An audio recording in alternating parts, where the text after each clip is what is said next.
Hey there, welcome to Cleaning Up History, where my goal is preserving headstones and cemeteries and telling forgotten stories of the past.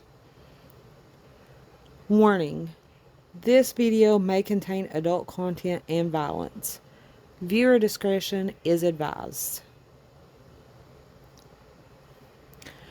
So I came across this story about Pascal Voles.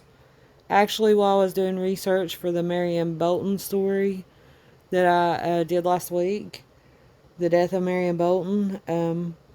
There was actually a small piece in one of the newspaper articles I had on Marion's death. There was just a small piece mentioning this case in that article. And it actually distracted me from the Marion Bolton case briefly, and I had to do some research on this case because it caught my attention. It was actually an attention grabber. Um,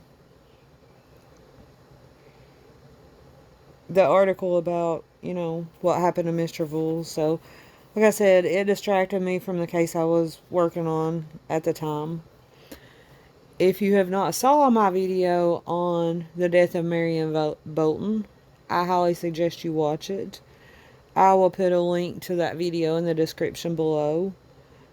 That was also a chain of events that happened in Stinking Creek during that same time period.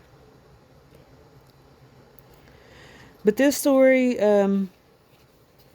is about Mr. Voles, and it happened in Stinking Creek, Tennessee in 1934.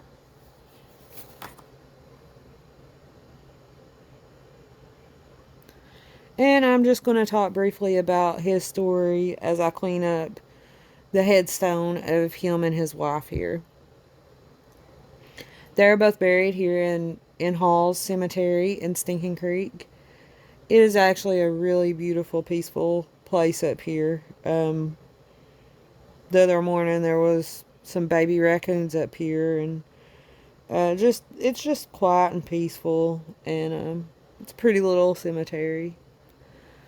The majority of the surnames is, the the names that have been in this area for generations. It's Ayers and Branham and Bolton, Huddlestons.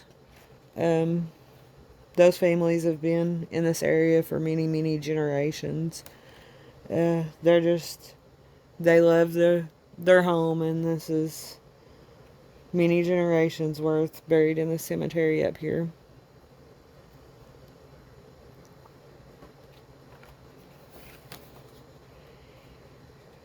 I'm gonna work a little bit on Pascal's wife's headstone, but it doesn't look that bad. It's just got a little bit of lacking and just a little bit of moss on it.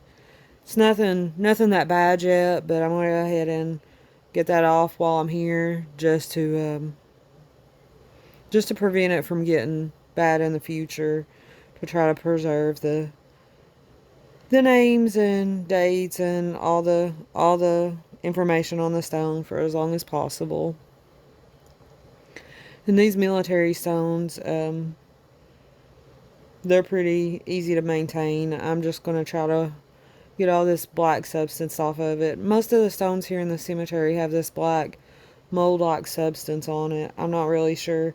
Yeah, it just depends on the location of the stone as to what kind of issues you have. Some areas will have moss growth and lacking. Some will have this black mold, black substance. It just depends on the location and if they're near any trees, things like that. But it will eventually start causing the stone to deteriorate quicker. It'll get down into the pores of the stone, and it'll deteriorate the stone quicker than it would if it wasn't on there.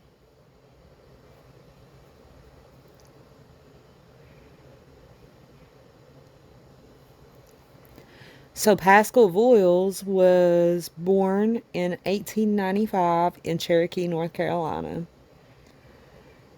His parents were McSidden and Mary Voiles. Pascal was a veteran of the United States Army He served in World War One.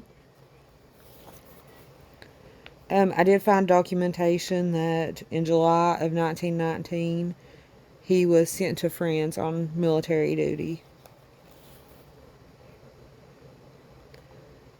Pascal married Flossie Mae Branham, and Flossie lived from 1901 to 1983.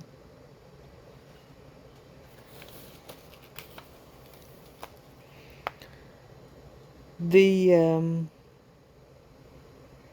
exact date that this incident occurred, I'm not 100% sure, because I found about 4 different newspaper articles that all have, a day or two off. And then Mr. Bull's death certificate and his headstone, they're all, none of the days match.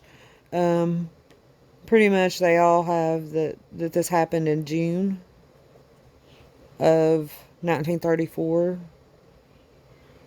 but I'm not sure exactly which day. Anywhere from June 19th to June 24th. One of those days. But on that day in June in 1934, Pascal was at a baseball game in Stinking Creek. It's not really clear to me. It's not clear as to if there was issues between these families prior to the ball game, if there was a disagreement about the ball game. I don't know if there was some serious disagreement between these boys, or what was the root cause of the actions. But on that particular day at a baseball game, a man by the name of Henry Ayers struck Pascal in the back of the head at the base of his skull with a baseball bat. And that ultimately resulted in Mr. Bull's death. The newspaper articles state that a couple of days after this happened, Henry Ayers' brother Finley was also arrested, and this was based on statements from the Bulls family. But Finley Ayers was eventually acquitted on these charges, so it was determined that he didn't have anything to do with this death. Henry Ayers, on the other hand, was found guilty, and he was sentenced to 17 years for the death of Pascal.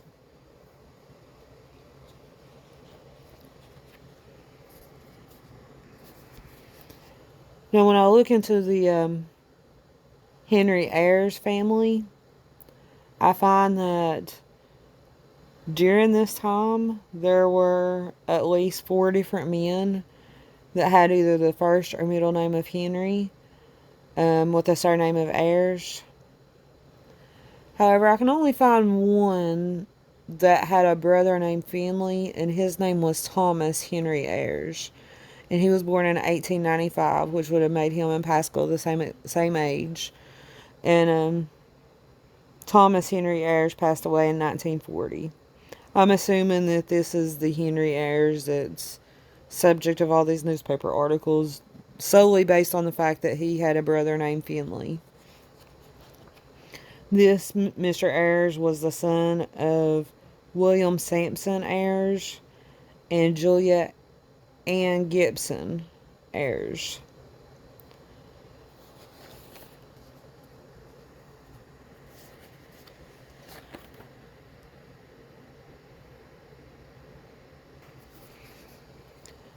Earlier today, I was reading an unrelated article about Stinking Creek during this time period, and it was talking about all the coal mines. Apparently, there was around 20 mining operations in the Stinking Creek community during this time frame, and the article, and I'm quoting this. The article stated, "Stinking Creek thuggery stinks." So, from what I gather, that during that time frame, it was rough in Stinking Creek. It was a rough place to be. People were farmers, miners, and moonshiners. You had some sawmills and things like that, but the majority of people were living off the land and just trying to feed their family, and they were rough people in these mountains. The mountains, the Cumberland Mountains, are a harsh place to live when you're trying to live off the land and living through that time period. Now, I didn't quite get to finish the cleaning of this stone like I wanted to, because you can probably see towards the end of my video that I got rained out. It started raining, and then it came a good heavy rain, and I wasn't able to finish. So hopefully the rain will wash away the remainder of the substance on this headstone, and if it don't, then I guess I'll be back later in the week or in a couple of weeks to do another quick finish up on cleaning this stone, because I didn't quite get the opportunity to clean it the way I needed to today.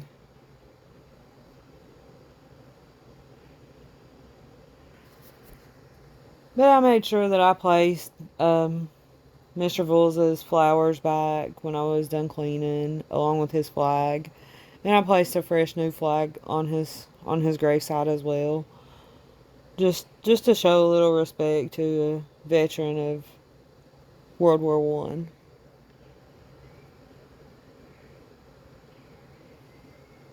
If you guys have been listening to my videos that I've been putting up in the last couple of weeks, I thank you for being patient as I learn my audio and video skills, because I know they're not the greatest right now. I'm working on it. I'm trying to improve. I think I'm slowly improving, and I appreciate your patience as I work on this. I know the audio in my first video was horrible, so I hope I'm getting a little bit better from that perspective, as far as filming and recording this hobby that I've had for quite a while. I've always been into to research and genealogy, and anytime I go to a cemetery, I always look at a stone and wonder what that person's story was. What was their story? What kind of life did they live? How did they pass away? Who were their family? So I appreciate you guys, all of you guys that are taking your time out to watch and listen to these videos. I appreciate you. And don't forget to subscribe if you do like this content. I promise you I'll get better at these videos as I go along.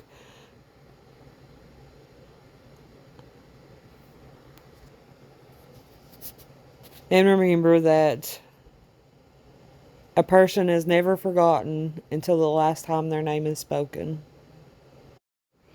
I'm going to leave a few of the newspaper articles up throughout this video so you guys can see some of the articles that I was reading on this event that took place.